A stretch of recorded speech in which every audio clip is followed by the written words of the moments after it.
The text from my mother was simple. Don't expect anyone at your wedding. The family is busy with your sister's engagement. I put the phone down and smiled. They didn't know I owned the $7 million estate on the Malibu cliffs, where the sunset spills honey onto the ocean. When my wedding photos hit Instagram, their engagement hall went silent. Have you ever been told your happiness had to wait? Today, I stop waiting. My name is Addison. I grew up in a house in Newport, Oregon, where the Pacific Ocean was a constant, percussive roar just beyond our property line. But in our house, the windows were almost always closed. My mother, Karen, said the salt spray was corrosive, that it made the furniture damp and the air heavy. It was a perfectly reasonable explanation, but the result was a home that felt pressurized, sealed off. We lived in a house that breathed in but never breathed out. The sound of the waves was a dull, persistent thud, a reminder of a vast, open world that was not permitted to enter. This was the first and most lasting metaphor of my life. Our family was a small, tight constellation, and it had only one son, my older sister. Juliet, my parents, Karen and Michael, orbited her exclusively. Juliet was the star. She was bright and melodic and demanded every eye in the room. And my parents were more than happy to oblige. I was the practical one. I was the one who manages. This was the taxonomy of our home. It meant Juliet was praised for her feelings, her dramatics, her artistic inclinations. It meant I was praised for my lack of them. My needs were simple because I was expected to meet them myself. My problems were small because I was expected to solve them before they ever reached the living room. I learned this lesson early. For my 8th birthday, I had asked for only one thing. I wanted a detailed model kit of a deep-sea trawler, the kind I saw chugging out of the harbor every morning. I had the exact one picked out at the hobby shop downtown. I fantasized about the tiny wooden planks, the miniature rigging, the patience it would take to get the lines just right. I wanted the challenge of it, the quiet focus it required. That morning, I came downstairs vibrating with anticipation. In the center of the kitchen table was a large, sheet cake box. My mother presented it with a flourish. When she lifted the lid, my stomach hollowed out. It was a ballerina cake. A plastic doll torso was jammed into a mountain of pink and white frosting, her arms frozen in a graceful, artificial arc. I stared at the ruffled frosting skirt, trying to understand how it related to a trawler. We already had the ballerina mold from Juliet's party last year, my mother said, her voice bright and final. It's just easier, Addison. I looked at the cake. I looked at my mother's smiling, expectant face. I looked at Juliet, who was already picking at a frosting rose. I said thank you. I ate the sugary pink skirt and felt nothing. The trawler was never mentioned again. Our house was a gallery of Juliet's achievements. Her dance trophies lined the mantel, glittering under the track lighting my father had installed. Her ballet portraits, all tulle and strained grace, hung in the hallway. There was one large, framed photograph of the 4 of us on the beach, taken years ago. It sat on the piano, a testament to a family that was, on paper, complete. But if you looked closely, you would only see 3.5 of us.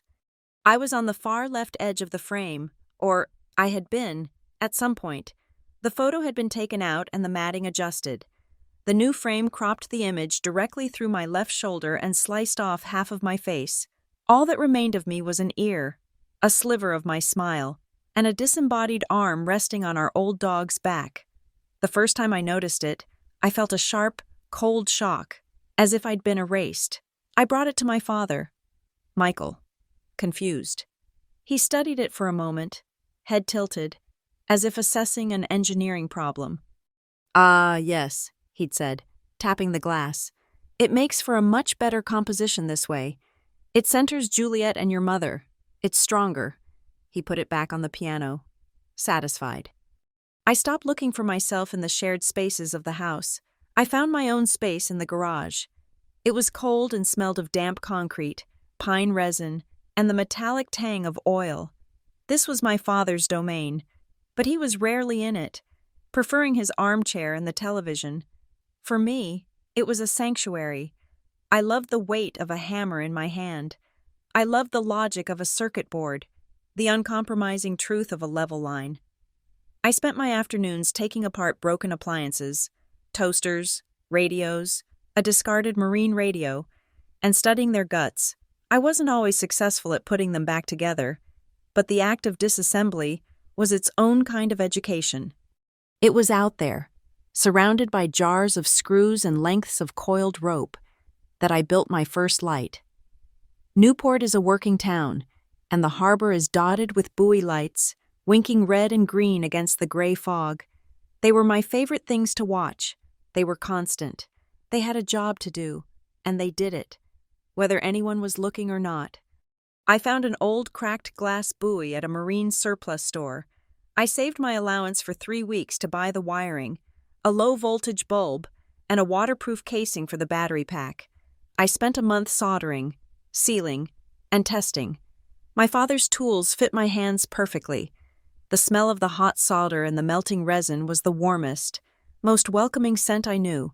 When I finally connected the last wire and the bulb flickered to life inside the thick green glass, it felt like I had created my own small, personal star. I hung it from a bracket on the dark, neglected side porch. And that night, I sat under its steady, quiet glow and felt, for the first time, truly seen. My light was a private victory. My public achievements were treated differently. In my sophomore year of high school, my project on tidal energy generation won first prize at the state science fair. I had spent 6 months building a working turbine model, testing it in the estuary, and compiling hundreds of pages of data. I came home with a large blue ribbon and a small scholarship check. "Well, look at that," my father said, barely glancing up from his newspaper. "A little bit of luck, Addie. Good for you." "That's nice, dear," my mother said, kissing the air near my cheek. "Now, could you help me get Juliet's new costume packed? Her regional competition is this weekend, and we can't have any wrinkles." 2 days later, Juliet came home with a third-place trophy in lyrical dance. That night, we had champagne, sparkling cider for us, and a full-blown celebration. My father gave a toast to our little star, born with talent in her veins. My mother cried. Juliet's bronze-plated dancer was placed in the most prominent spot on the mantel, eclipsing the others. My blue ribbon was still on the kitchen counter, where it was eventually stained by a coffee cup ring and then, a week later, thrown away. The refrain of my childhood, the soundtrack to every small erasure, was my mother's phrase, "It's just easier, Addison." It was easier to give me the ballerina cake.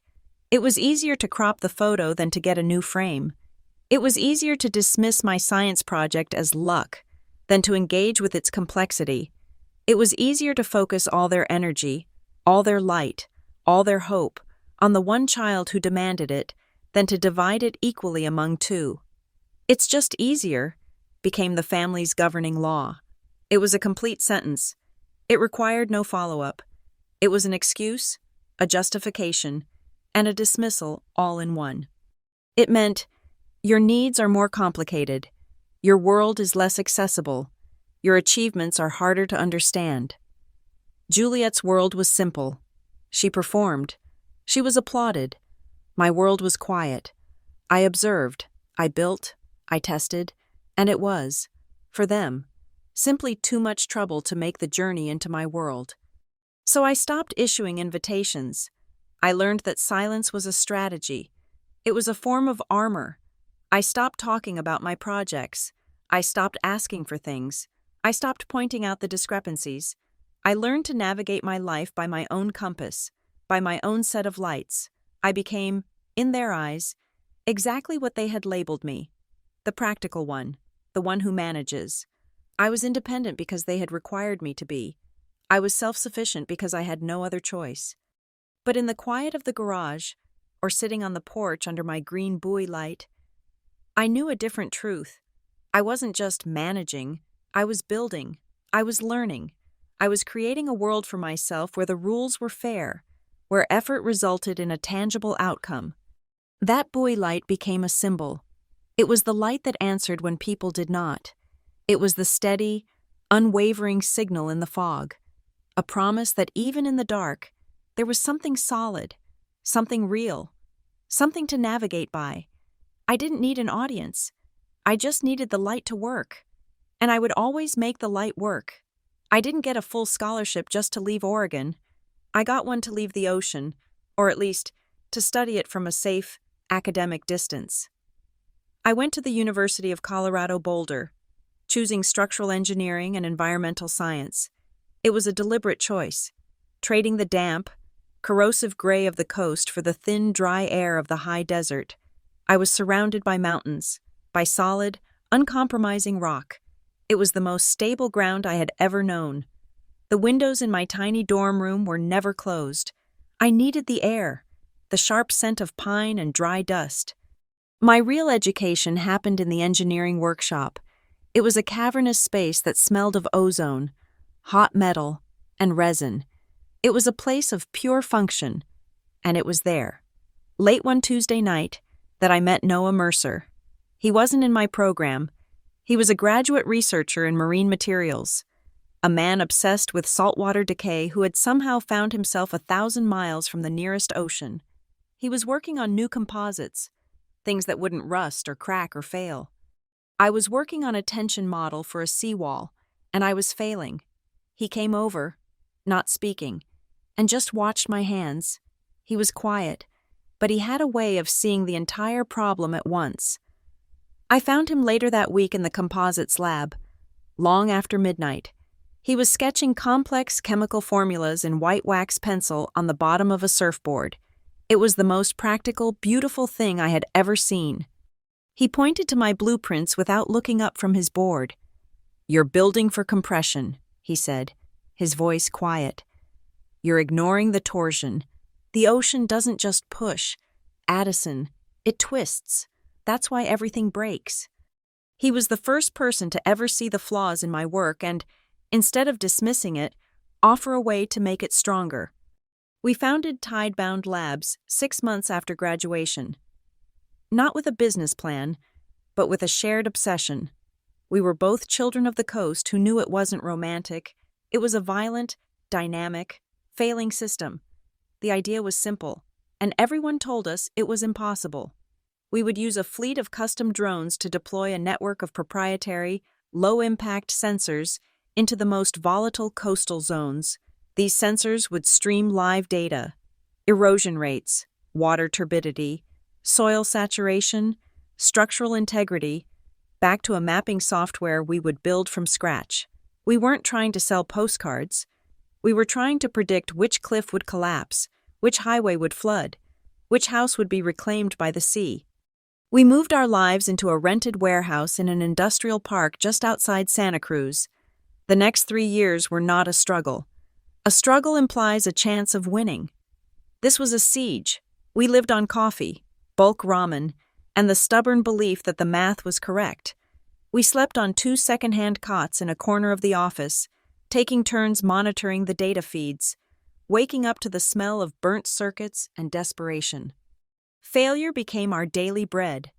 Our first major drone prototype, which we had named Beacon, with a pathetic sense of hope, and which contained over 80% of our seed money, caught a sheer wind off the cliff face. It didn't just crash, it disintegrated. It flew directly into a wall of granite, and I spent the next 2 days on my hands and knees, my fingers raw, picking fragments of carbon fiber and shattered circuit boards out of the rocks. I cried, not from sadness, but from a cold, quiet rage. We tried to engineer a new battery pack that could survive total submersion in saltwater for months. One of the prototypes shorted on the workbench. It didn't just spark, it exploded, turning a 6-foot section of our lab into a column of acrid, toxic fire. We lost 6 months of development in 20 minutes. We put it out with an extinguisher, swept up the mess, and ordered new parts before the smoke had even cleared. We took shifts, 12 hours on, 12 hours off, though off just meant collapsing on the cot while the other person sat at the terminal, filtering through terabytes of corrupt data. We weren't a couple, not in the traditional sense. We were partners in a desperate war against gravity and time. We didn't talk about our families. We talked about material stress and buffer overflows. Then, the storm hit. The news called it a once-in-a-generation atmospheric river. It was a fire hose of moisture aimed directly at the West Coast, stretching from Oregon all the way down to Big Sur. The state issued evacuation warnings. Everyone else was boarding up windows, sandbagging doors. Noah and I were driving toward the storm. We hadn't slept in 2 days. The wind was so strong it was rocking our truck, pushing horizontal rain through the seals of the doors. This was it. Our system was theoretical. It had never been tested in conditions this violent. It was chaos. The official state sensors failed first, one by one, blinking offline. The NOAA buoys were overwhelmed, reporting impossible data before going silent. The satellite imagery was useless, completely obscured by the dense cloud cover. The entire coast was blind. Except for us. Our sensors held. The custom resin casings Noah had designed, the ones he'd written the formulas for on his surfboard, they held. The new drones, built from the wreckage of Beacon, flew under the 100-mile-an-hour storm ceiling. While the cliffs were being torn apart, Tidebound Labs was the only entity in the world that knew exactly where, in real time. Our software, which had crashed our servers 1,000 times, finally stabilized. It began to draw the most terrifying, beautiful maps I had ever seen. We were feeding live, hourly updates on coastal erosion, mudslide risks, and seawall failures. We were streaming our data directly to the Office of Emergency Services, to Monterey County, to Santa Cruz, to Marin. They didn't even know who we were. They just knew we had the only accurate information. When the storm finally broke 4 days later, the sun came out on a different coastline, and our maps were not predictions. They were photographs of the damage, delivered hours before it was visible to the naked eye. We hadn't just built a product, we had built a life raft. My phone, which had been silent for 3 years, started ringing. It wasn't my family. It was the emergency coordinators. It was the county supervisors. It was the State Department of Transportation. The following week, we signed pilot contracts with 3 major coastal counties. It wasn't a windfall, not yet, but it was oxygen. It was survival. It was proof. The press followed, sniffing out the human interest story, the tiny, scrappy startup that had seen the storm when the giants were blind. A local tech journal ran a feature, and the reporter, trying to be poetic, gave me a new name. She called me the girl who builds shores. I read the article, saw my face in print next to a satellite image of the coast. I folded the newspaper and put it in a drawer. I did not call home. I did not forward the link. It would have been more trouble than it was worth. It was, as my mother would say, just easier. I did, however, have to answer the scheduled family Zoom call 2 nights later. I angled my laptop in the warehouse, making sure the camera saw only a clean white section of wall, not the mess of wires and soldering tools behind me. "Addison, there you are." My mother, Karen, smiled, her image pixelated and bright. "We were just talking. Michael, tell her the news about Juliet." My father leaned into the frame, his face beaming in a way I had never seen directed at me. "Jules got the promotion. Senior marketing coordinator for the entire Scottsdale division, a corner office, she thinks." "It's just wonderful," Karen said, her hand over her heart. "All that sunshine. She is just thriving. It's so good to see her truly happy." I nodded. I forced the muscles in my face to smile. "That's great. Mom, that's amazing. Juliet?" From her own little box, Juliet, looking tan and relaxed, waved a perfectly manicured hand. "It's mostly just managing spreadsheets for a new golf resort, but the benefits are insane." "And you, Addison?" my mother asked, her eyes already seeming to look past me, at something more interesting off-screen. "How are you? Still tinkering with those computers down there in California?" I kept my voice perfectly level. "The company is doing well. We just landed 3 new county contracts after the storm. We were in the news last week." "Oh, that's nice. Dear," she said, with the exact same inflection she'd used for my 8th grade science fair ribbon.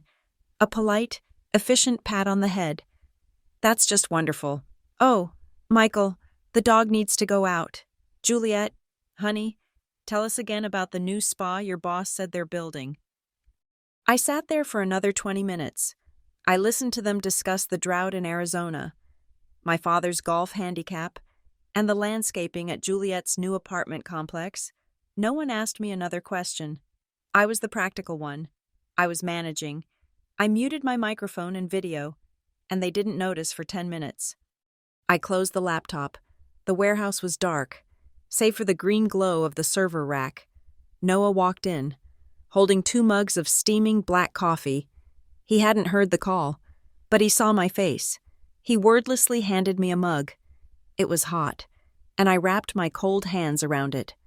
They don't see it, I said. It wasn't an accusation. It was a statement of fact, like observing the tide. Noah looked around the warehouse.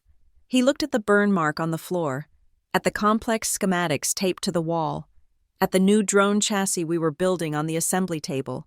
He looked at the glowing screens displaying our maps. He took a sip of his own coffee. We build things that stand. Addie, he said, his voice low. We build them even if people forget who built them. The seawall doesn't care if you admire it. It just cares that it holds. He was right. I looked at the maps. The precise, mathematical, undeniable truth of the coastline we were monitoring. It was real. The contracts were real. The work, the fire, the exhaustion. It was all real. I didn't need to be seen by them to be solid. I didn't need their applause to validate my existence. I was no longer the girl waiting for her face to be uncropped from the photo. I was the one who built the shore, and it held. Noah and I decided to get married on a Tuesday, while debugging a sensor array. The proposal wasn't a proposal at all. It was a logical conclusion. He was checking a power schematic, and I was monitoring the data stream. He just said, "We should probably formalize the partnership, for tax purposes, and for life purposes." I looked up from the screen. "Okay, when?" "October 3rd, he offered. "It's a clear tidal window. We can take 3 days." 3 days? I agreed. Paso Robles, in that olive grove we drove past. That was it. We weren't people who needed an audience. We were people who needed a stable foundation. The wedding we planned was an extension of our work. Quiet, functional, and built to last. We booked a small villa with a sprawling, ancient olive grove. The guest list was 28 people. Our original censor team, 2 of our first investors who had believed in us when we were sleeping on cots, and a handful of friends who understood that our work was our life. It was small. It was efficient. It was ours. I sent the digital invitation to my family. It was a simple, clean design with the date and the coordinates. I expected a polite decline. I expected a scheduling conflict. I expected, perhaps, a token gift sent from a registry I didn't create. What I received, 3 weeks before the wedding, was a text message. It wasn't from my mother. It was from Juliet, a group text, sent to me, my parents, and a few aunts. It read, "Big news, everyone. My wonderful, amazing finance bro finally put a ring on it. We're having the official engagement party on October 3rd. Scottsdale Grand, ballroom. Be there." I stared at the text. October 3rd. The same day.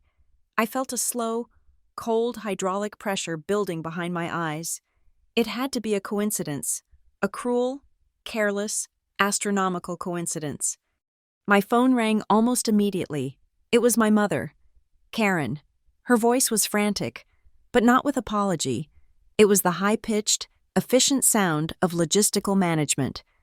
"Addison, thank God I caught you. You saw Juliet's text? Isn't it wonderful? We're so thrilled. Anyway, I knew you'd understand." I said nothing. The line was silent, just the faint hiss of the connection. "Understand what, Mom?" "Well," she huffed, a little impatient. "The date, obviously. We can't be in 2 places at once. Addison, and this is Juliet's engagement. It's the big one. The whole family has to be there. So, don't expect anyone at your wedding. Don't expect anyone. It wasn't a request. It was an instruction. It was the same flat, final tone she'd used for the ballerina cake. It's the same day, I said, my voice sounding distant. My wedding day. I know that, she said, and I could hear her moving things, probably packing. And it's just easier, honey. You know how Juliet gets. She needs the support. You've always been so independent. You'll be fine. You always are.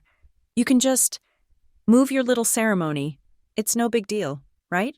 It's just you and Noah. You can get married anytime. There it was, the word, independent. It was not a compliment. It was a release form. It was the waiver they signed that absolved them of all responsibility, of all requirement to show up, to see, to even care. My independence was my punishment. My strength was the excuse they used to justify their neglect. Because I could manage, I was required to manage, because I did not break. I was expected to bend, and bend, and bend, until I was folded so small I disappeared entirely. I have to go. Addison, she said. Before I could answer, Juliet is calling on the other line about floral arrangements. Just send us a picture. We'll celebrate you later. The line clicked dead. I stood in the middle of the warehouse floor. The glow of the servers hummed around me. I didn't feel rage. I didn't feel sadness. I felt the cold, hard click of a final circuit connecting. I felt the last tumbler in a complex lock falling into place. Noah found me 10 minutes later, standing in the exact same spot. He saw the look on my face. "What did they do?" he said. It wasn't a question. I told him.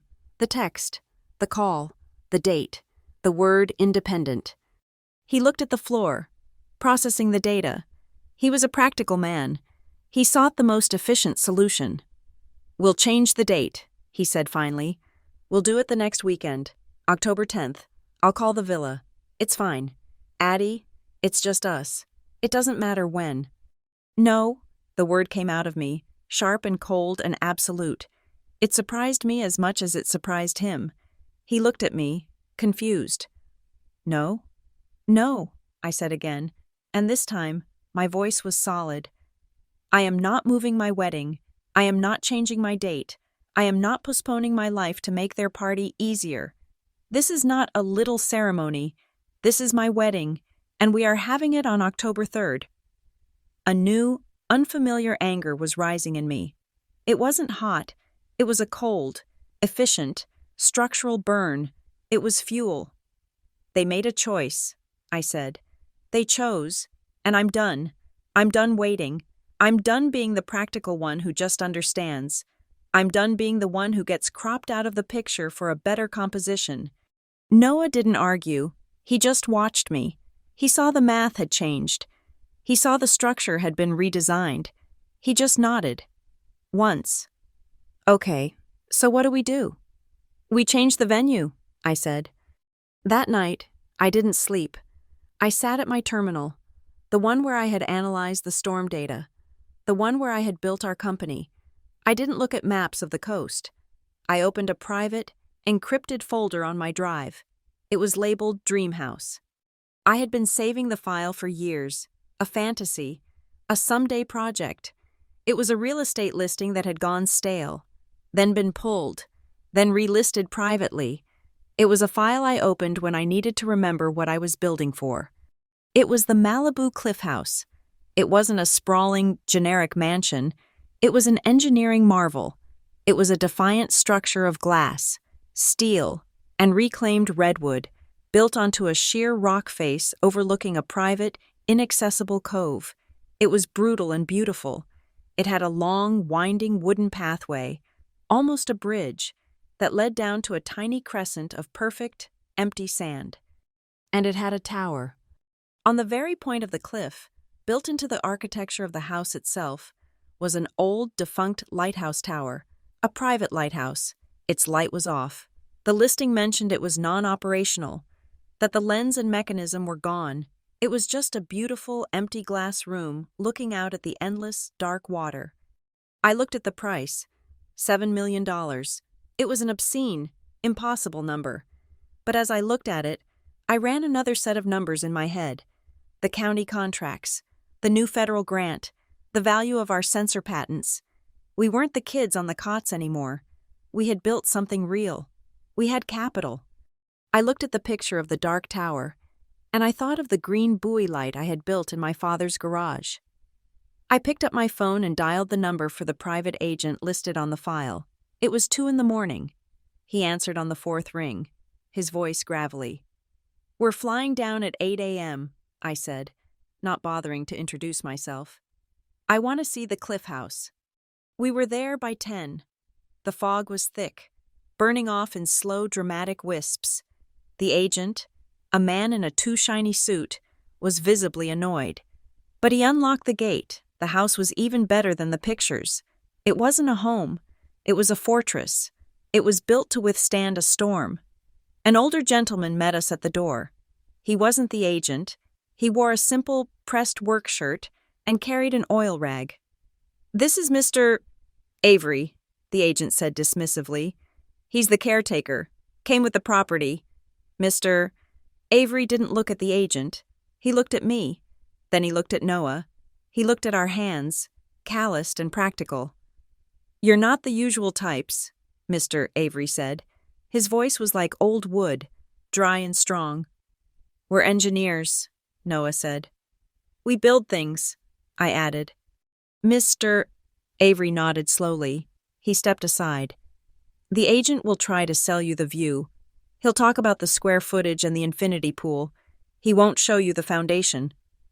He led us down a set of stone steps, into a utility space I didn't even know existed. It was the guts of the house. The foundation was drilled directly into the bedrock of the cliff. Massive seismic dampers, a desalination system, a backup generator that could power a small town. "This place isn't for showing off," Mr. Avery said, running a hand over a steel support beam. "It's for holding on." We walked out onto the cliff edge, to the base of the dark tower. The wind was loud, a constant, deep roar. The ocean was 100 feet straight down. I looked up at the empty glass lantern room. "They all hate the tower," Mr. Avery said, following my gaze. "They say it's gloomy. They ask if it can be torn down and replaced with a jacuzzi." "It's the best part," I said, almost to myself. "But the light is broken." Mr. Avery turned and looked at me, really looked at me. For the first time, a small, slow smile touched his weathered face. "This place," he said, "is just waiting for someone who knows how to see. It's waiting for someone who knows how to build." I turned to the stunned agent. "We'll take it. We'll pay in cash. I want to close in 48 hours. "But," he stammered, "the inspections, the price is $7 million. "Yes, $7 million, I said. "We'll close in 2 days. We signed the papers in a lawyer's office in Santa Monica the next afternoon. It was the single largest transfer of funds we had ever made. It was terrifying. It was liberating. As we walked out, I got a text from my aunt. "Just heard the news about Juliet. So sad about your little wedding, but I guess it's for the best. We'll all be in Scottsdale." I didn't reply. I put the phone on silent. We drove back to the house, our house. The agent was gone. Mr. Avery was waiting. He handed me an old, heavy brass key. "She's all yours, miss," he said. Noah went to inspect the foundation. I walked out to the cliff. Paso Robles was gone. The olive grove was gone. This would be our wedding venue. This would be the table. My family wanted to make a choice, to decide which event was more important, which daughter was worth showing up for. They had made their choice, and now I was making mine. I was done trying to get a seat at their table. I was going to build my own, and Malibu, this fortress on the cliff, with its broken light and its perfect private shore. This would be it. I would keep it a secret until the very last second.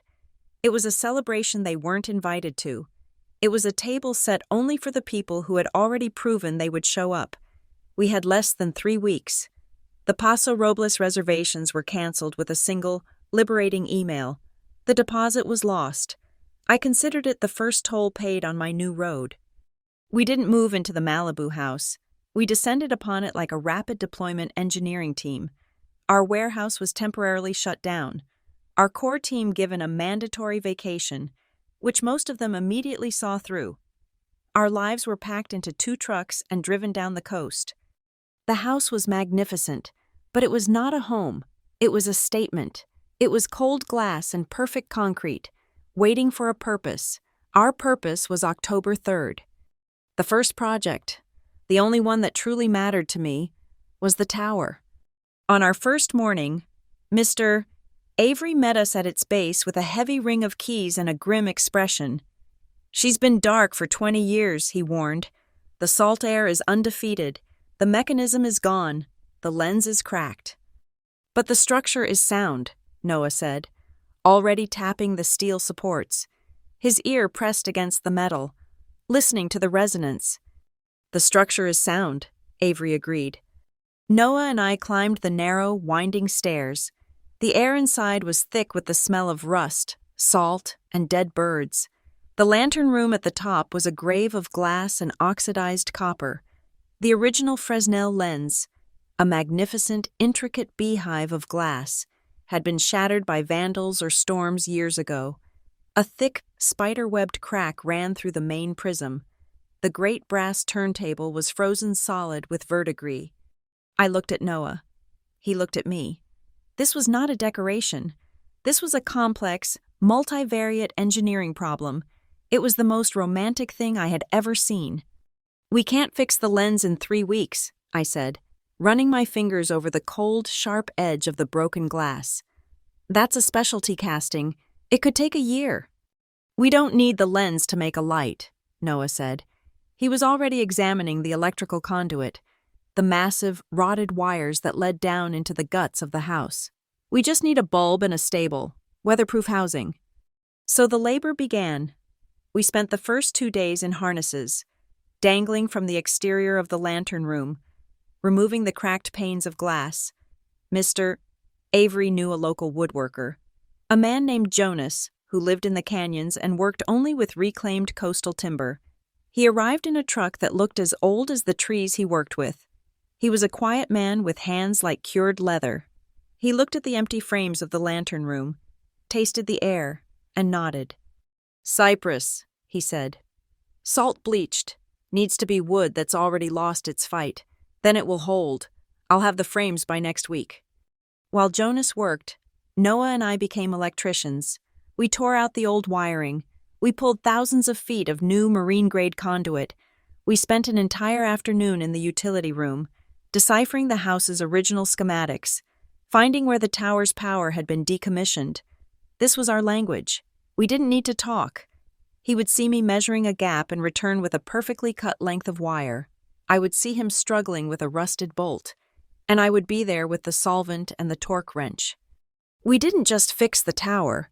We were learning the house. We were making it ours, not with paint and furniture, but with solder and sweat. The second project was the atmosphere. The terrace was beautiful, but it was just a wide, empty slab of stone overlooking the void. It needed to feel human. "It needs light," I told Noah. "Not spotlights, warm light, like the buoys." We bought 5,000 feet of heavy-duty, commercial-grade string lights, the kind used on fishing piers, with thick rubber casings and warm, amber-tinted bulbs. This, too, was an engineering problem. The wind on the cliff was a constant, powerful force. We couldn't just drape them. We had to anchor them. Noah spent a day drilling subtle, high-tensile steel anchors into the roofline of the house. I took the other end, rappelling down the cliff face just far enough to secure anchors in the rock, running the lines from the house out to the very edge of the jetty. We created a canopy of stars.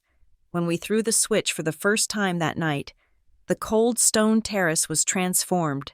It was a cove. It was a shelter. It was a net of light against the vast, dark ocean.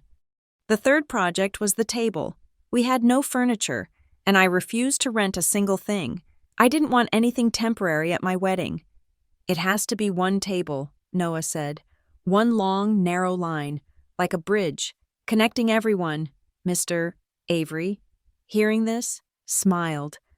I know where the wood is. He led us down the winding wooden path to the private beach. At the far end of the cove, half buried in the sand, were two massive pieces of driftwood. They were the trunks of ancient redwoods, washed down from the north years ago, bleached silver by the sun and smoothed by the waves. They were too big to move by hand. We spent an entire day with ropes and a winch from our truck, slowly, painstakingly dragging them up the cliff path to the terrace. Noah set up a sawmill. For 3 days, the sound of a saw biting into ancient salt-cured wood filled the air, battling the roar of the ocean. He cut them into massive, rough-hewn planks. He didn't plane them smooth. He left the texture, the history. He simply joined them with marine-grade steel braces underneath. He built a table 40 feet long and 3 feet wide, a bridge. My job was to finish it. I spent an entire day on my hands and knees, rubbing linseed oil into the wood. The silver-gray grain turned a deep, warm honey. The oil brought out the scars, the knots, the whorls. It smelled like the earth, like resin, like time. That night, I ate my dinner sitting at the head of it, alone, just feeling the grain under my palms. For the food, Mr. Avery brought a man named Salvatore to the house. He was a short, barrel-chested Italian with a face like a roadmap of joy. He wasn't a chef, he was a cook. He owned a small, cash-only restaurant in a Topanga Canyon strip mall. He walked onto the terrace, looked at the wood-fired pizza oven built into the wall, looked at the table, and looked at the sea. "You don't want fussy," he declared, not asking. "People on cliffs, they are not fussy. They are hungry.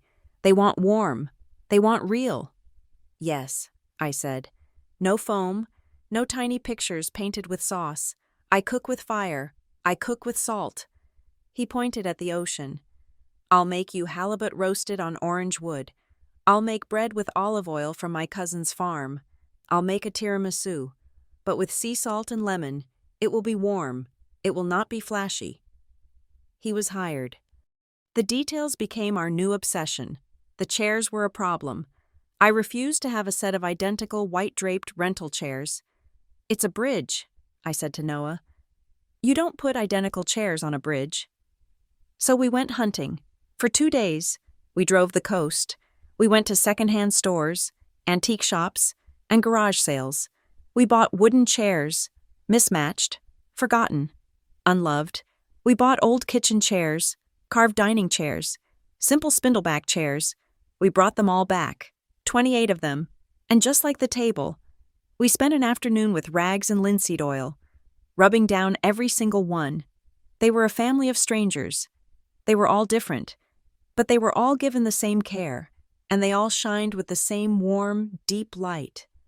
The invitations were last. I couldn't send an email, not for this. I bought a small box of the thickest cotton rag paper I could find, and a single, good pen. We had our list. It was 28 names. It was our original Tidebound team of 4. It was our first 2 mentors from Boulder. It was the 2 angel investors who had wired us $100,000 based on a single, flawed schematic on a surfboard. It was my cousin Elliot, the one who had sent me a text message on my birthday every single year since I left for college. It was my Aunt Marla, my mother's sister, who had once visited, seen the ballerina cake, and quietly taken me out to the garage to help me solder my buoy light. It was the people who had remembered me when it was not easy. No one from the main family was on the list. Not Karen, not Michael, not Juliet. They had not been forgotten. They had been deliberately, and with great, painful precision, uninvited. They had made their choice. This was the consequence. I wrote each invitation by hand. It was not a request. It was a summons. "You are invited to the wedding of Addison and Noah, October 3rd, at sunset, the Malibu Cliff House." And at the bottom, I added 1, Single line. You are not just invited, you are seen. We created a secure group chat to coordinate. The last-minute nature meant we had to handle logistics fast. People needed flights, cars. We called it Real Table. Within an hour, the RSVPs came in. Not just yes, they were declarations. Dr. Eris, my Boulder mentor. I am moving a thesis defense to be there. I would not miss this. Elliot. Booked. I'm bringing my guitar. Aunt Marla.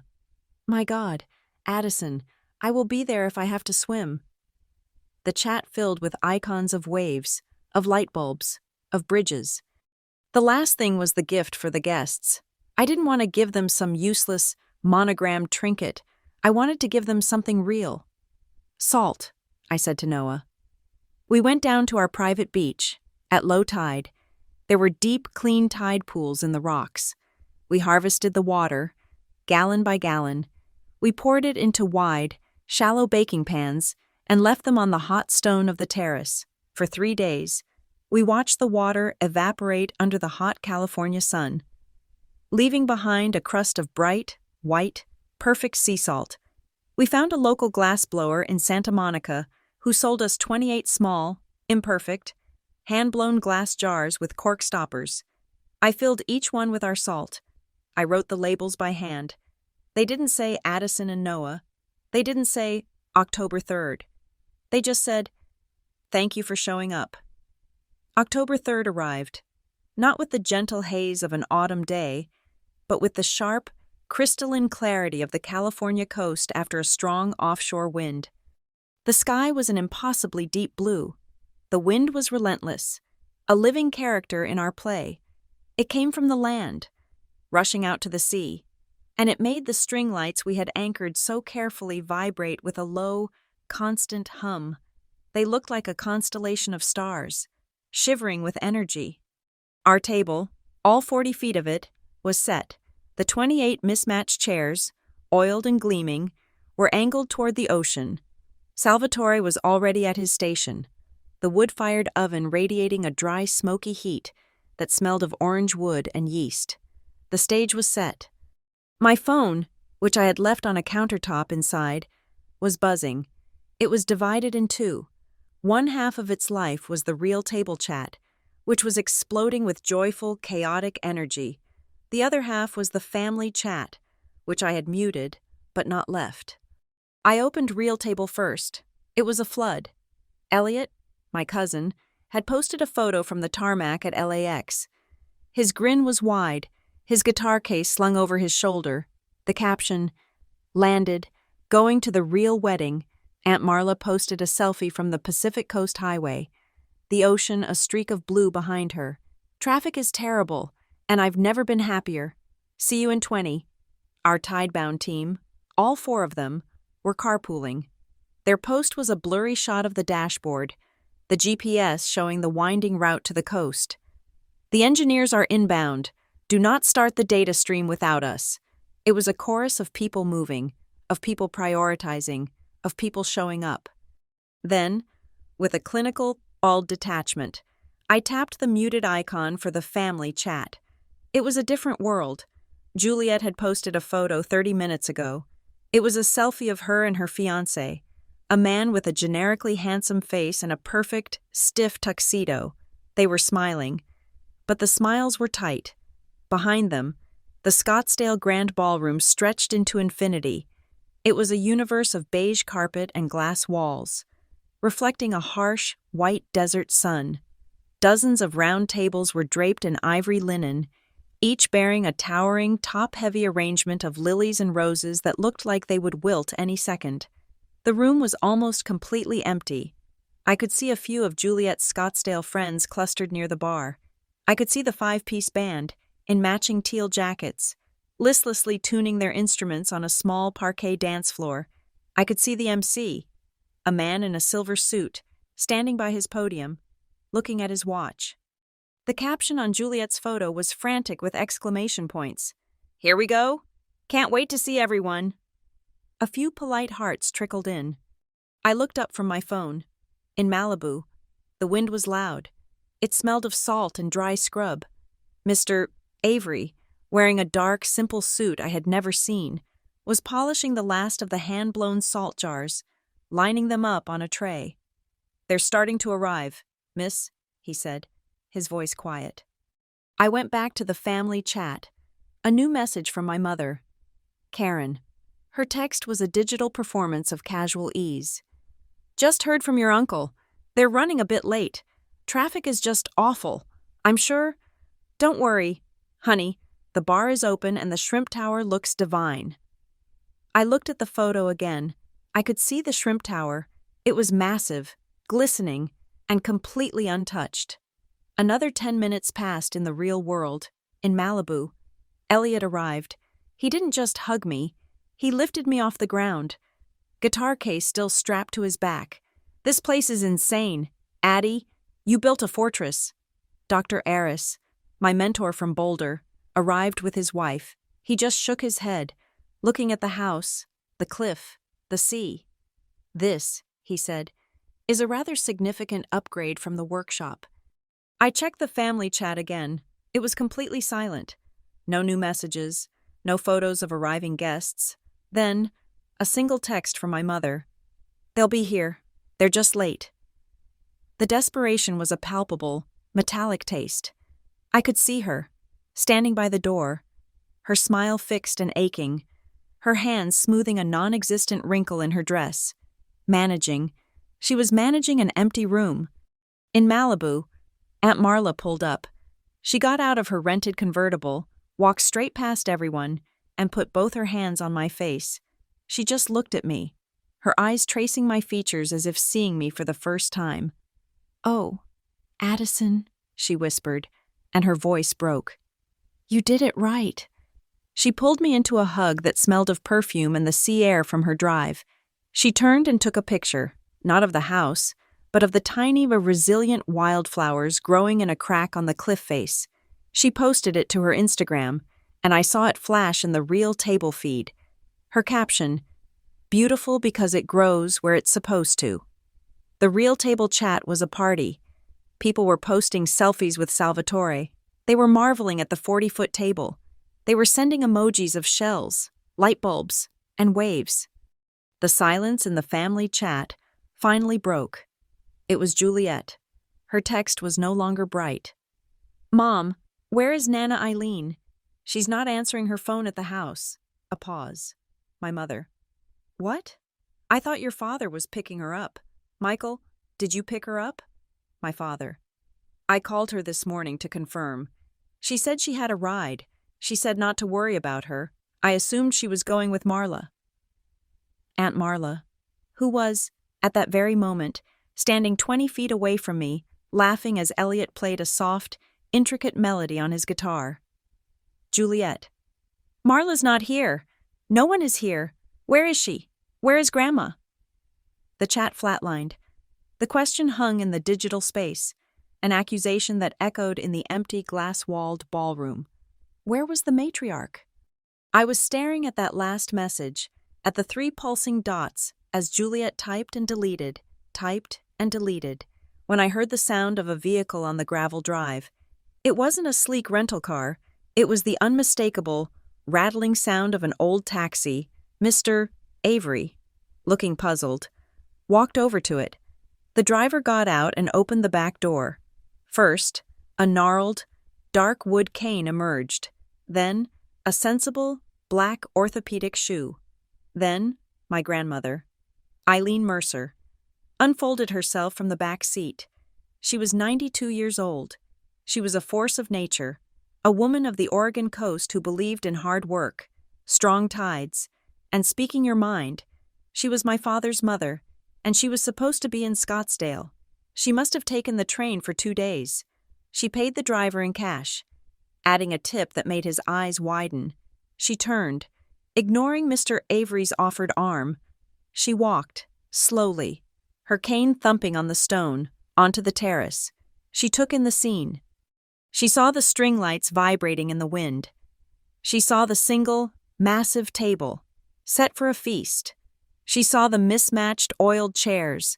She saw Aunt Marla, who simply raised her champagne glass in a silent, delighted toast. She saw Elliot, who stopped playing his guitar mid-chord. She saw our team, our mentors, our friends. Finally, her sharp, sea-blue eyes found me. She didn't smile. She just assessed the structure of the thing I had built. "Juliet is having a party in a glass box in the desert," she stated. It was not a question. My throat was tight. "Yes, Nana. I was told there would be tiny, cold shrimp and a man in a shiny suit. I'm sure there are." She looked out at the ocean, breathing in the salt. "That girl always did prefer a performance." She thumped her cane on the stone, a sound of finality. "You built a better table, Addison." She turned and pointed with her cane to the chair at the head of the table, the one closest to the cliff, the one with the clearest view of the sunset. "Give me a seat by the sea." A ripple of laughter and applause went through the small crowd. Elliot let out a low whistle. "The Queen has arrived." He fumbled in his guitar case and pulled out an old Polaroid camera. He didn't ask us to pose. He didn't aim at Nana. He aimed the camera up, at the dark, silent lighthouse tower, a stark silhouette against the blazing orange and purple of the setting sun. The camera whirred and spat out a white rectangle. We watched as the image slowly materialized in the fading light. It was just the tower, dark and beautiful, its glass eye empty. It was a picture of potential, a promise. Elliot took a pen from his pocket and scribbled on the white space at the bottom. He handed it to me. It read, "Waiting for the last shadow." I held it in my hand. In Scottsdale, the ballroom was empty. In Malibu, our last guest had just taken her seat. The wedding was about to begin. There was no music. The sun had just begun to touch the horizon line, that sharp, perfect edge where the blue of the sky meets the deeper, heavier blue of the sea. The light turned from white to a deep, molten gold. The wind, which had been blowing hard all day, suddenly softened, as if pausing to listen. That was our signal. I had been standing inside the glass living room, watching our 28 guests find their seats at the long single table. I watched Nana Eileen take her place at the head, her cane resting against her chair, her back as straight as the tower behind her. Noah came and stood beside me. He wasn't wearing a tuxedo. He wore a simple, dark linen shirt and the same work trousers he always wore. Though these were new, he didn't ask if I was ready. He just held out his hand. I took it. I had found the dress in a vintage shop in Topanga. It was simple, heavy, ivory-colored silk from the 1940s. A dress made before fabric was flimsy. It fell straight to the ground. I hadn't bothered with shoes. Aunt Marla, seeing me, had smiled and gone outside. She returned with a few sprigs of wild sea lavender, the tiny purple flowers tough and fragrant, and had simply tucked them into my hair. We walked out together. We walked past the humming string lights, past the dark, silent tower. We walked onto the terrace. The planks of reclaimed wood Noah had set were warm beneath my bare feet. We walked to the edge of the cliff, and our small, chosen family stood as we passed. We didn't stop at an altar. We turned and faced them, the vast open ocean at our backs. The officiant was a man Mr. Avery had recommended. His name was Mac, a retired port rescue diver who had, in his words, pulled more stupid people than fish out of the Santa Monica Bay. He was in his 70s, with a face carved from driftwood and a voice like rocks tumbling in the surf. He wore a clean flannel shirt and seemed annoyed to be the center of attention, even for a moment. He stepped forward and held up a hand. "I'm not a preacher," he growled, and the wind snatched at his words. "I don't know any poetry. I've been asked to keep this short, and I plan to. I've seen a lot of boats tie up at the dock. Most of them are for convenience. Some are for money. A few, a very few, are for life." He looked at Noah, then at me. "We are not here to talk about who is not here." I heard Aunt Marla let out a sharp, quick breath. "We are here to talk about who is," Matt continued, gesturing to the 28 people. "We are here to talk about the work, this house, this cliff. It's a foundation. Now you build the life on top of it. You got vows? Say them. Let's make it official." He nodded at me. I hadn't written anything down. I just looked at Noah. "I grew up in a house of closed windows," I said, my voice steadier than I expected. "I learned to be practical. I learned to be independent. For a long time. I thought that meant building armor. I thought it meant being strong enough to not need anyone. My whole life was a blueprint for a fortress, one that was designed to keep the ocean, and everyone else, out." I reached out and touched his hand. "You were the first person who saw the flaws in my design and didn't walk away. You didn't try to tear the walls down. You just built a door, and you waited. Noah, you are my foundation. You are my structural integrity. I promise to be your load-bearing wall. I promise to reinforce this marriage not with grand gestures, but with the routine kindness of daily maintenance. I promise to show up, to listen, and to be the light that stays on, even when the fog rolls in." Noah's eyes were locked on mine. He didn't seem to notice the wind or the guests. "Addison," he said, and his voice was as quiet and sure as I'd ever heard it. "I'm a man who understands materials. I study friction, and stress points, and failure. I have spent my entire life studying how and why things break. And then I met you.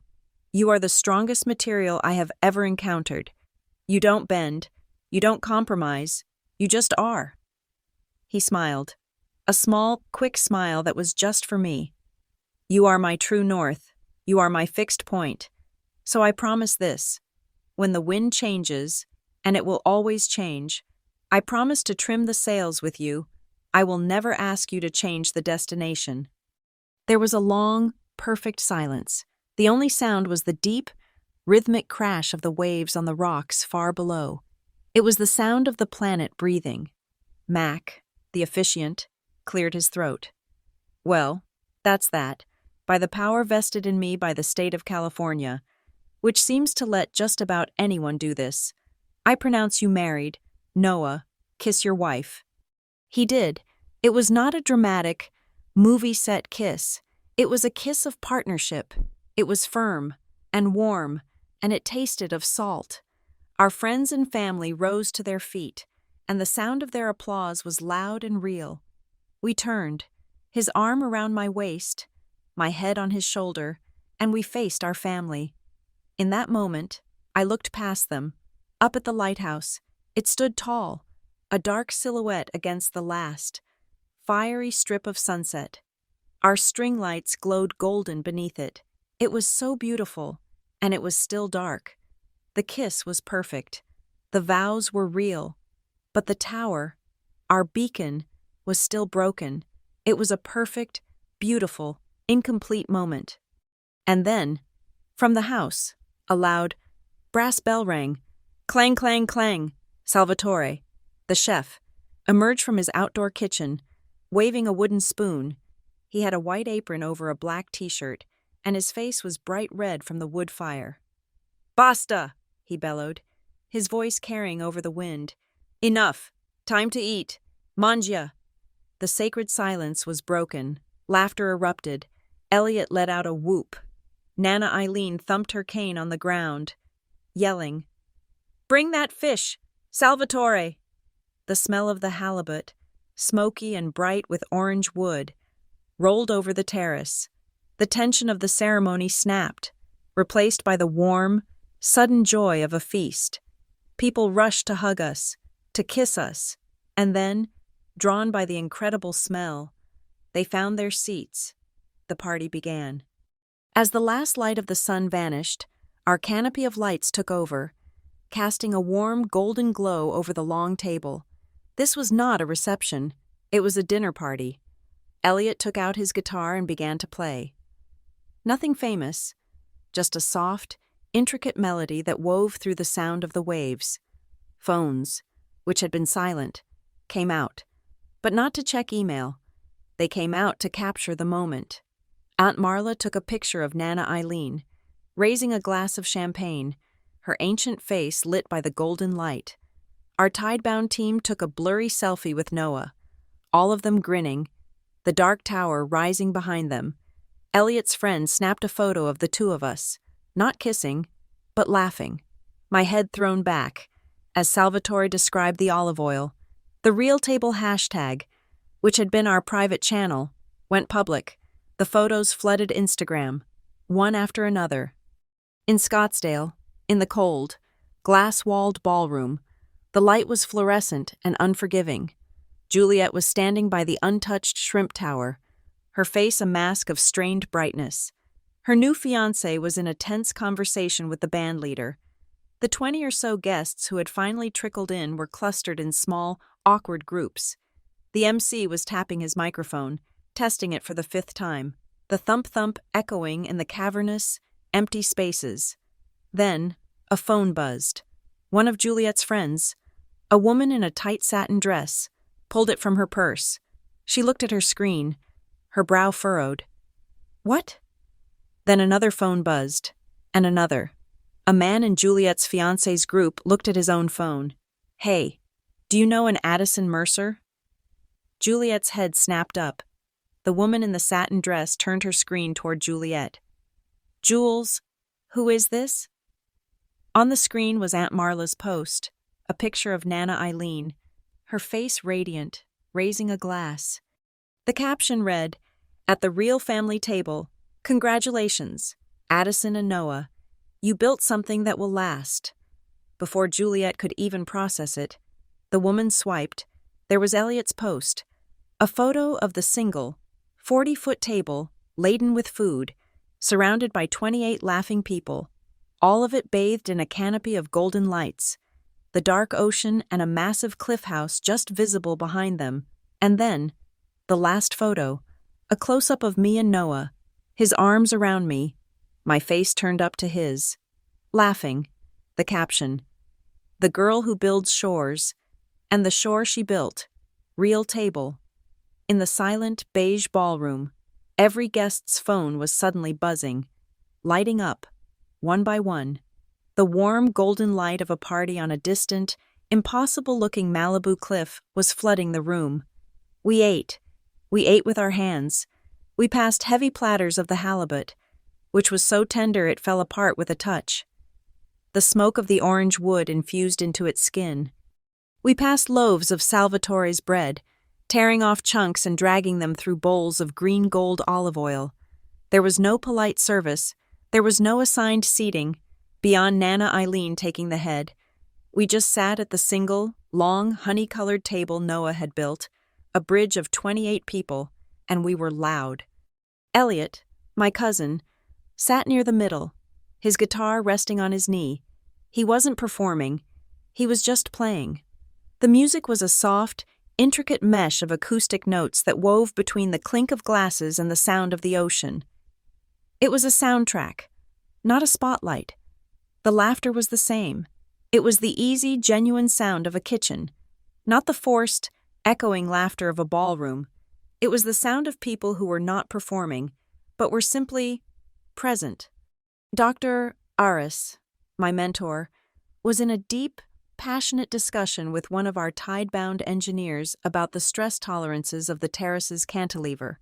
Aunt Marla was showing Salvatore a picture of her own garden, arguing about tomatoes. Nana Eileen, who had eaten a truly impressive amount of halibut, tapped her fork on her glass.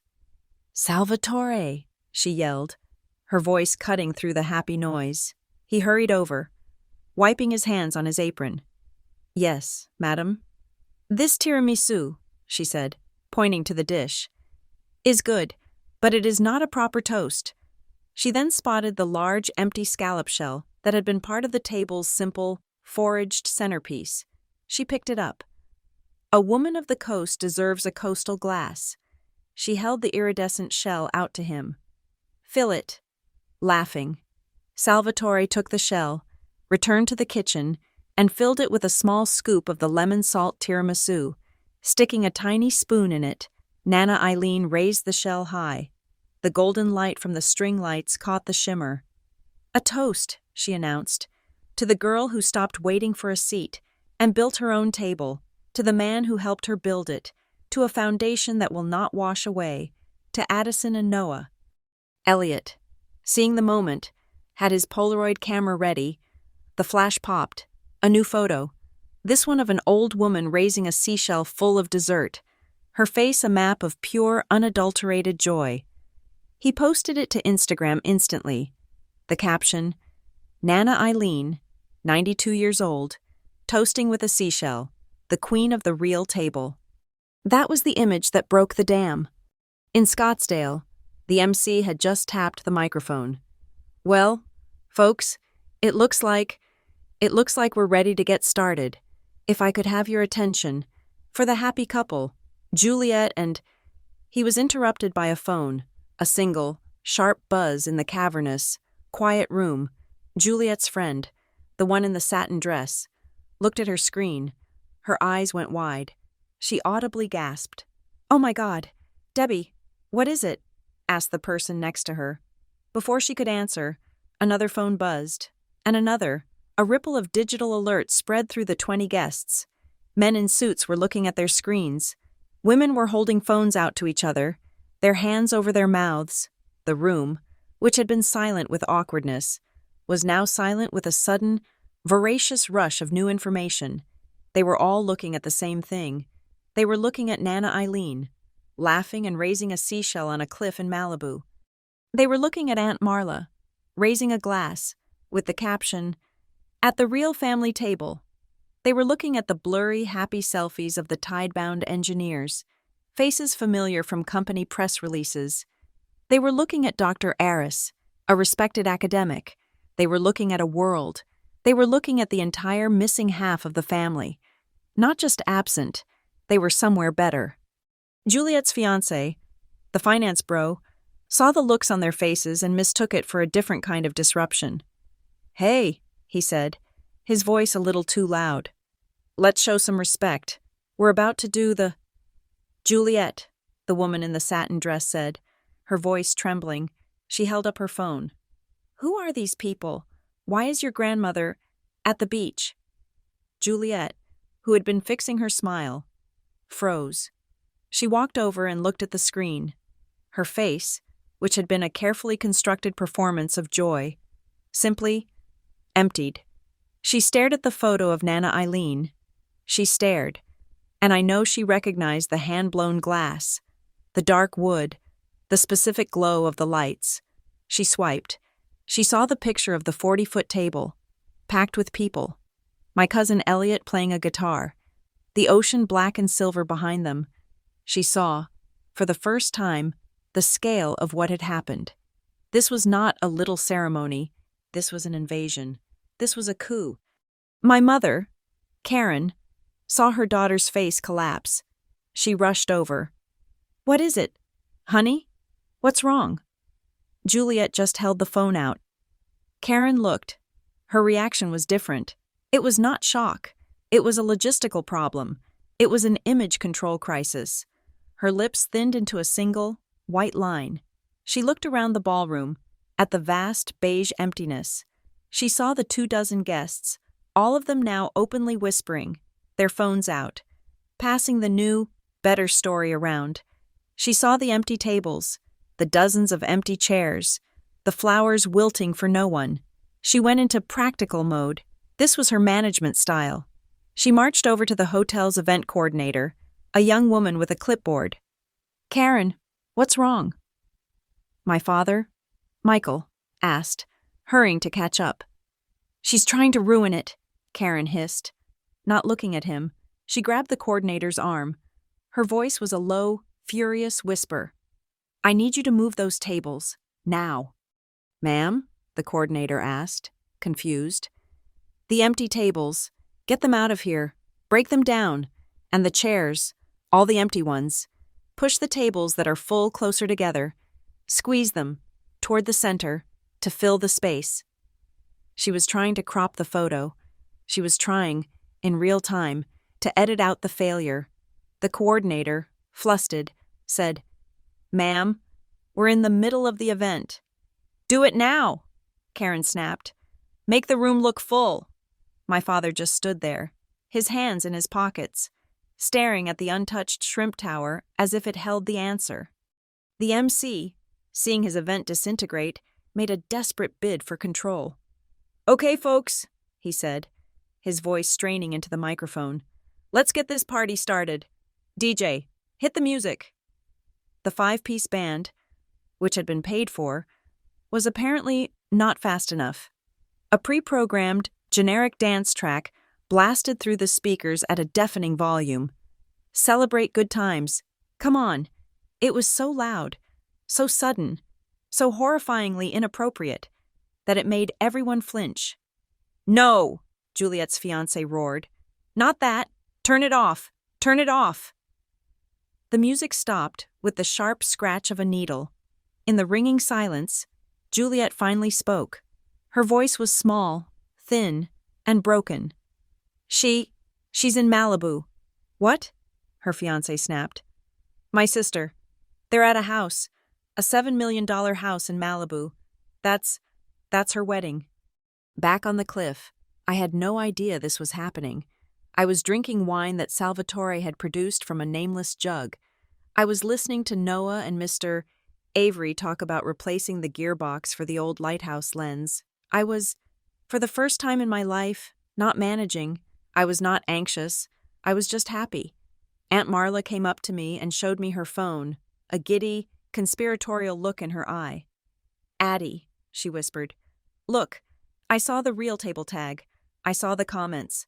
A distant cousin from Oregon had commented on Nana's photo. Good for you. Eileen, someone had to finally stand up to Karen's ridiculous favoritism. Tell Addison congratulations." A former neighbor from Newport. "Is that Addison? My goodness, she looks powerful and so happy." A local Malibu food blogger, one who followed Salvatore, had seen his post and reshared it to their 20,000 followers. "Don't know who they are, but this is the wedding of the year. No fluff, all substance. A 40-foot, single-plank table, a wood-fired oven on a cliff, and a guest list that looks like they actually like each other. This is the new luxury. Real table." I looked at the chaos, the love, the public taking of sides. It was a digital wildfire, and it had all been sparked by a single, simple, authentic act. I felt I should say something. I opened my own Instagram. I had one photo I had taken earlier in the day. It was the Polaroid Elliot had given me, the one of the dark, silent tower. I posted it, my only post of the night. My caption was simple. "Thank you to those who chose to show up." I put the phone in my pocket. I didn't need to look at it again. In Scottsdale, Juliet was watching it all. She saw the blogger's post. She saw the public comments from our own family, betraying her, siding with me. She saw my post, the picture of the dark tower, the simple, devastating sentence. "Thank you to those who chose to show up." It was a confirmation. It was the final judgment. Her mother, Karen, was still in the corner, frantically directing waiters to move chairs, trying to salvage the composition of the room, but Juliet knew. She looked at the frantic, easy party she had demanded. She looked at the cold food, the empty chairs, the glass walls that reflected her own stunned, pale face. "It's just easier, Addison." That had been the rule. My whole life, I had been postponed, cropped, and dismissed because it was easier for them to manage her. And now she understood. For the first time, her family, Nana, Aunt Marla, Elliot, had chosen the difficult path. They had defied her mother. They had bought plane tickets. They had traveled hundreds of miles. They had shown up. They had chosen me. She realized, standing in the ruins of her own perfect, hollow party, that the easy choice was no longer the one that mattered, and the star, for the first time in her life, had no one left in her audience. The morning after was almost more beautiful than the night before. I woke up not to an alarm, but to the sound of seagulls and the low, constant roar of the ocean. The air coming through the open bedroom door was cool and tasted of salt. I slid out of bed, pulling on one of Noah's oversized, soft button-down shirts from the floor. It smelled like him, like soap, and a faint, metallic tang of solder. He was already gone, probably down in the utility room with Mr. Avery, already troubleshooting the tower. I walked out onto the terrace. It was a scene of beautiful, glorious wreckage. The long 40-foot table was still there, a testament. It was covered in the evidence of a life well lived. Empty wine bottles, crumpled napkins, plates stacked with the remnants of Salvatore's tiramisu, and the little hand-blown glass jars of salt, one or two of which had been opened and used. The string lights, our shivering constellation, had burned out in a few places, but most were still glowing a pale, tired gold in the bright morning light. I walked to the cliff's edge and breathed in. The sun was hot on my face, but the wind was cool. I felt solid. I felt like the foundation of the house, drilled into the bedrock. I had survived my whole life, but this was the first time I felt stable. I was pouring myself a cup of coffee from the pot Salvatore had left on a warmer when I saw Nana Eileen. She was already up, sitting in her chair at the head of the table, the one she had claimed. She was wearing a thick knitted cardigan over her nightgown, her wooden cane resting against the table. She was just watching the ocean, a small, satisfied smile on her face. She raised her mug to me, and I raised mine back. The silence was broken by the shrill, artificial sound of my phone ringing. I had left it on a stone counter. It felt like an intruder, a piece of old bad code. The screen read, Karen. I looked at Nana. She just sipped her coffee and watched me. She knew. I answered. I put it on speaker, setting the phone on the stone counter. Hello, Mom. For a moment, there was only a choked, furious sound, a person trying to speak through a knot of pure rage. Addison, how could you? It was not a question. It was an execution. How could you do this to us? How could you do this to your sister? Good morning, I said, my voice perfectly calm. I took a sip of my coffee. It was black and strong. Don't you good morning me. We are the laughingstock of our entire community, our friends, our family, everyone. They saw the pictures. They saw Eileen. They saw Marla. You did this to humiliate us. I didn't do anything to you, I said simply. I got married. Noah and I had a wedding. A wedding? She shrieked, and her voice cracked with a high-pitched, theatrical disbelief. You call that a wedding? That ambush? You planned it. You deliberately stole Juliet's day. You told everyone to go to your party instead of hers. You bought a $7 million house just to embarrass her. The accusation was so wild, so self-centered, that I almost laughed. I got married on the day I planned to get married, I said, my voice still level. You're the one who told me not to expect anyone. You told me the family was busy. You told me to move my little ceremony. I just stopped moving. We are your family, she cried. You are supposed to understand. You're the practical one. You're the independent one. You've always understood that Juliet, that she needs these things. She needs the support. It was her engagement, a once-in-a-lifetime moment, and you shattered it. She'll have another, I said, picking up a stray olive from a plate. It's an engagement party. People have those all the time. I only planned on getting married once. You are a cruel, cruel girl, Addison. You are selfish. After everything we've... Karen, the voice was not mine. It was my grandmother's. It was low, and it carried the authority of the ocean. She hadn't moved from her chair, but her voice cut through the phone line as if she were in the room with my mother. The phone line went utterly silent. Nana? I heard my mother whisper. Karen, you will stop talking now.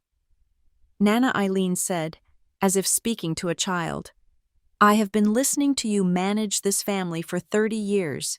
I have watched you build a shrine to one child and a woodshed for the other. That is not managing, Karen.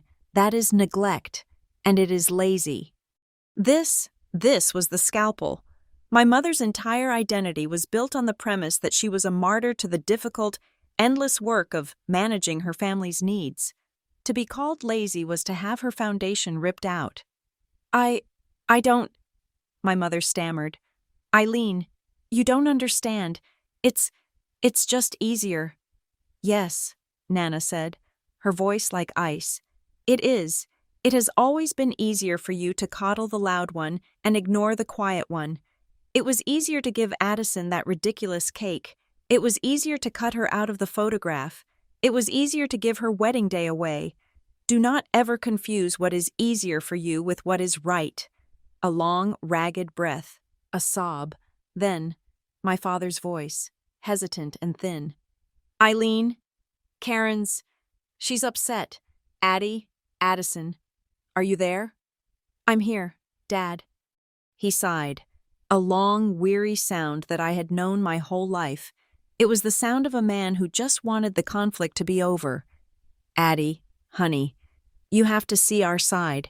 We were in a terrible position. It was a scheduling conflict. No, Dad, I said. It was a choice. You made a choice.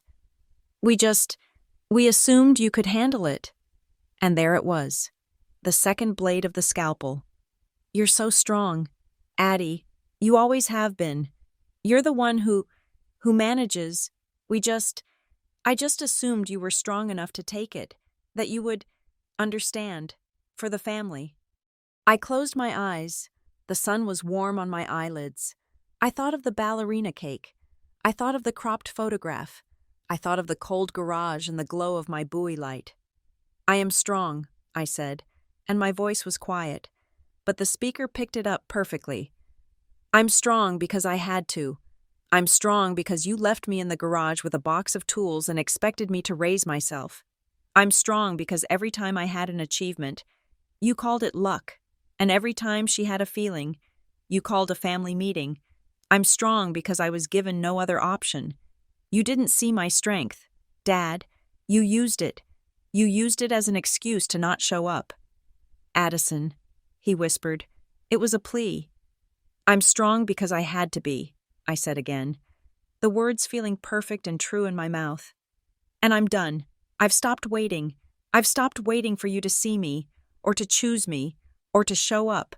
I just built a life where I'm surrounded by people who already do. The silence on the other end was no longer angry. It was empty. It was hollowed out. I had taken away their excuses. My independence was no longer a shield for them to hide behind. It was the wall they had built, and I was now living on the other side of it. I heard Karen, a faint, muffled sound. She said the one thing she had left.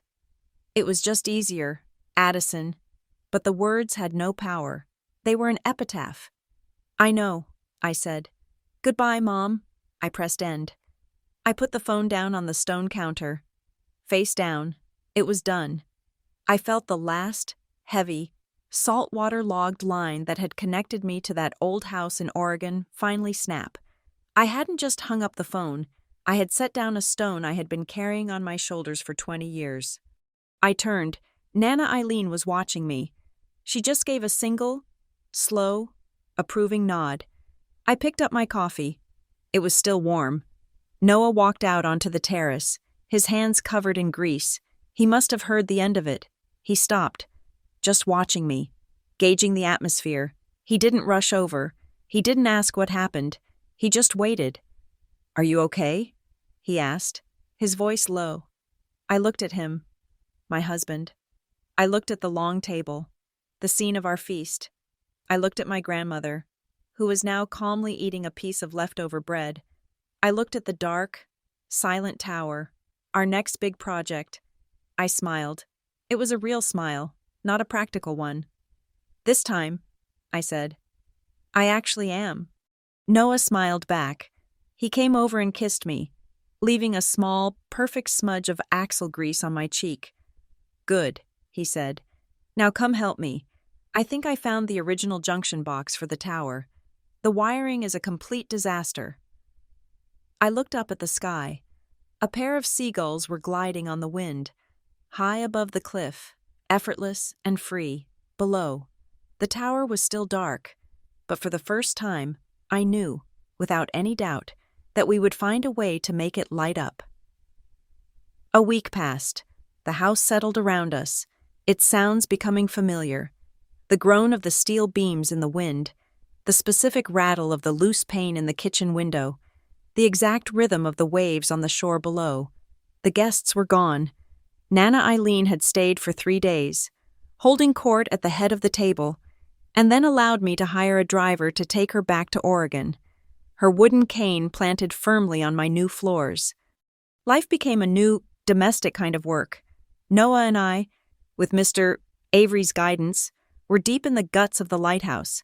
We had pulled out the entire rusted, frozen gearbox, a 300-pound mass of oxidized iron. We were taking it apart, piece by piece, cleaning it, assessing what we could salvage and what we had to fabricate from scratch. We were engineers again, our hands covered in grease, our conversations a mix of domestic plans and mechanical solutions. But the phone call from that morning hung in the air. The silence from my family was a different kind of silence now. It wasn't the silence of neglect. It was the silence of defeat. I was the one who broke it. I sent a single text to the family group chat. It was not an olive branch. It was a summons. Dinner, my house, next Saturday, 7. Juliet was the one who replied. A single, tentative word. Yes. They arrived exactly at 7, not early, not late. They came in a rented sedan, not a showy car. They parked and walked onto the terrace, and for a moment, they just stood there, framed by the string lights and the vast, darkening ocean. They looked small. They were 3 people, stripped of their power, their justifications, their familiar stage. They were on my territory now, a foreign land with new rules. I didn't greet them with a hug. I just nodded from the end of the long table. Come sit. I hadn't set the full 40-foot table. I had set 5 places at the very end, the end closest to the house, sheltered from the wind. Noah sat at one side, me at the other. The 3 empty chairs waited. They sat, Karen in the middle, Michael and Juliet on either side. Salvatore was there. I had called him. He understood immediately. It was not a party. It was, he said, a negotiation. He didn't make small talk. He just brought the food. It was the same food. He placed a loaf of warm, crackling bread on the table, with a deep bowl of green olive oil. He brought a single, large platter of halibut, roasted on orange wood, the skin crisp, the smell of smoke and citrus filling the air. And he brought a small bowl of the salt lemon tiramisu, salt orange tiramisu. And he brought a small bowl of the salt orange tiramisu. There were no speeches. There was no, I'm so glad you could make it. I did not ask about their flight. I did not ask about Scottsdale. We just began to eat. The silence was deafening. It was heavier than any argument. The only sounds were the scrape of forks on ceramic plates and the deep, rhythmic crash of the waves on the rocks below. The ocean was doing the talking. It was a sound of relentless, unforgiving truth. Karen was the first to break. She couldn't stand the vacuum. She needed to manage it. She put her fork down. She had barely touched her fish. She was staring at the house, at the clean lines of steel and glass, at the canopy of lights. I called you independent, she said, her voice thin, almost a whisper. I did not look at her. I just continued to eat, waiting. I called you that. I said it so many times. It became true. I said it because it made me feel less guilty for not being able to. She stopped. For not being able to what? I asked, my voice flat. She finally looked at me. Her eyes were red, but she wasn't crying. It was something deeper. It was exhaustion. For not being brave, she said. Juliet, she was easy. Her needs were loud, and they were simple. Applause, attention, praise. It was a checklist. It was easy to manage. You were complicated. Your world was quiet. Your projects, your science. I didn't understand it. And I didn't want to. It was too much work. She took a ragged breath. I wasn't a good manager. Addison, I was just lazy. I was too lazy to be brave enough to love 2 children in 2 different ways. So I just chose the easy one. The confession hung in the air. Lazy. It was the truth. The scalpel had found the bone. My father, Michael, who had been staring at his plate, spoke next. He didn't look up. I thought I was loving you, he said, his voice thick. You never needed anything. You never asked. You just did it yourself. I was proud of that. I thought, understanding that you were different, that you were self-sufficient, I thought that was enough. I thought that was love. Just letting you be. You didn't let me be. Dad, I said, finally looking at him. You let me go. You mistook my silence for peace. You mistook my independence for a lack of needing you. He had no answer. He just nodded. His shoulders slumped. Then, Juliet. She hadn't said a word. She was pale. She looked younger than I had ever seen her, all the Scottsdale tan and brittle confidence gone. I was afraid, she whispered. Karen and Michael both looked at her, stunned. It was the first honest thing they had heard from her in years. I was afraid, she said again, her voice gaining a tiny bit of strength. She looked at me, her eyes desperate. You were building things. You were smart. You were real. I didn't know how to do any of that. The only thing I knew how to do was be seen, be the star. Her hands were shaking. I was terrified. I was terrified that if the spotlight ever turned off, if Mom and Dad ever looked away, that I would just disappear, that there would be nothing left of me at all. So I kept dancing. I kept demanding. I couldn't let them look away. I couldn't let them look at you. The truth was all out. It was all on the table, laid bare next to the remnants of the fish. I finally put my own fork down. I looked at each of them, the lazy one, the passive one, the frightened one. You've all been seen now, I said, and my voice was not angry. It was just finished. Juliet, you're not invisible. Mom, you're not a martyr. Dad, you're not just an observer. I see you. We all see you. I leaned forward. The question is, what are you going to do now? You were seen. Now it is your turn to see someone else. The silence that followed was different. It was the silence of a new, fragile, and terrifying understanding, as if on cue. Noah, my silent, steady partner, who had not said a single word, stood up.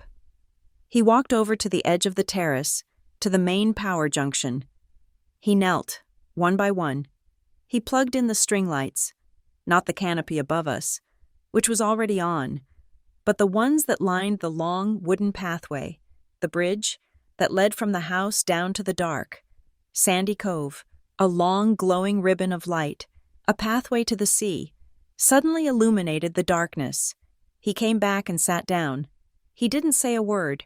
He just resumed eating his tiramisu. The sound of the ocean, the waves crashing, seemed to grow louder, rushing in to fill the space the confessions had left. I stood up. I walked to the end of the 40-foot table, to the last, empty, mismatched chair that had not been used, the one farthest from the light. From my pocket, I pulled a long, simple, sea blue ribbon, the kind you use for marking a sail. Slowly, deliberately, I tied the ribbon in a single, neat bow to the back of the empty wooden chair. What is that for? Michael asked, his voice hesitant. I finished the bow and smoothed the tails. This, I said, is for the little girl who used to wait. It's for the girl who got the ballerina cake. It's for the one who was cropped out of the photo. I'm giving her a seat at the table, so she can finally be done. I left it there. The chair, the ribbon, the acknowledgement. No one spoke. Karen had tears streaming down her face, but she was silent. Juliet was watching the ribbon flutter in the sea breeze. My father was just staring at his hands. The ocean did the rest. It washed over us. The sound of beginning and ending. All at once. The tension was broken, not by words, but by the sound of work boots on stone. Mr. Avery walked onto the terrace, holding a large, heavy, wooden crate. He seemed not to notice the emotional wreckage. He was a man of purpose. He nodded to me, and to Noah. "It's here," he said, his voice practical and strong. Took a week to get it from the specialty supplier in Germany, but the new bulb has arrived. The crate was heavy, but it felt good. It felt like work. Noah and I grabbed the handles. Mr. Avery, without a word, slid a crowbar under the lid. My father, Michael, who had been sitting frozen, suddenly stood up. "Let me," he said, his voice thick. He took the crowbar from Mr. Avery and, with an awkward, inefficient motion, jammed it under the lid. The wood splintered and screeched, but the top came off. Inside, nestled in a bed of high-density foam, was the bulb. It was not a simple household item. It was a massive, futuristic-looking lamp, a matrix of high-intensity diodes and cooling fins, heavy and complex. "Well," Noah said, admiration in his voice, "that's a serious piece of hardware." "It won't install itself," Mr. Avery said, his voice dry. We all moved. A sudden, unspoken team. Noah and I instinctively knew what to do. He went to the base of the tower to get the climbing harnesses and the main toolkit. I went to the main electrical junction box on the terrace, the one we had rewired, and began to unlock the heavy waterproof panel. Mr. Avery began setting up the safety ladder inside the tower's base. Karen, Michael, and Juliet just followed. They were witnesses. They stood in a small, tight, awkward cluster on the terrace, watching the work, not knowing where to put their hands. "I'm going up," Noah said, zipping up his work jacket. He looked at me. "You stay on the panel. I'll need you to run the diagnostics from there." "Got it," I said. Noah climbed the internal spiral stairs, his boots echoing on the iron. We heard him reach the lantern room above, the sound of glass and metal scraping as he prepared the housing. "Addison," my mother, Karen, said, her voice a small, thin sound in the night air. She was wringing her hands, a silhouette against the house lights. "Addison, what if it doesn't work? What if it's still broken?" I didn't turn around. I was checking the voltage on my meter, the numbers glowing green and steady. "Then we'll replace the next part," I said. "And the next? And the one after that? We'll just keep replacing the parts until it lights?" Her silence was an answer. This was a concept she had never considered. Noah's voice echoed down from the dark. "Okay, I'm ready for the bulb." Michael, my father, was standing by the open crate. He looked at the complex, heavy lamp. He looked at the tower. He looked at me. I can carry it," he said. "Dad, it's heavy, and the stairs are steep." "I can do it," he said again, not as a plea, as a statement. He lifted the bulb carefully from its cradle. He walked to the tower door. "I'm coming up. Noah," he yelled. He began to climb, his dress shoes slipping slightly on the iron rungs. "Michael, be careful," Karen whispered. But he was already gone, disappearing into the dark. We waited. We heard his heavy, labored breathing. We heard his footsteps, steady, one after another, all the way up. We heard him say, "Got it. Noah, here. It's heavy." We heard Noah's voice. "Thanks, Michael. I've got it from here. You can go down." My father reappeared a minute later, his face pale but his eyes bright. He had done a task. He had been useful. "Okay, Addie," Noah's voice boomed. "I'm seating it now.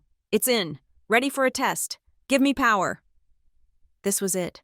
My hand was on the main breaker in the junction box. It was a industrial, rubber-coated lever. "Testing," I called out. I pushed the lever up. A brilliant, blinding, blue-white light instantly flooded the terrace. It was brighter than the sun. It lasted for exactly 1 second. Then, a sharp, loud pop, and darkness. A darkness more profound than before. "Oh, God," Juliet whispered. "I knew it," Karen said, her voice a nod of despair. "It's broken. It's all just broken." "No!" Noah's voice roared from the tower. He wasn't angry. He was energized. "It's not the bulb. The bulb held. It was the old voltage regulator. It must have finally fried. The spike was too much for it. He was quiet for a moment. We heard him rummaging. Addie, I need the heavy-duty pliers from the big kit, the blue-handled ones.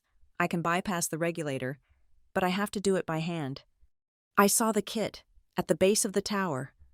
I'll get them, my father said. He ran to the kit, his hands fumbling, adrenaline in his veins. Blue handles.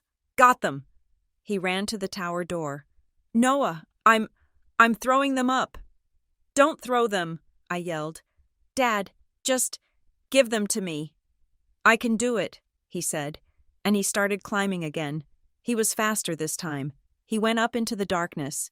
Noah, pliers! We heard the clatter of metal on metal as Noah caught them. Got 'em! Thanks, Michael. Okay, Addie, give me 2 minutes. This is the old school way. My father came down again, breathing hard. He stood next to me, his shoulder almost touching mine.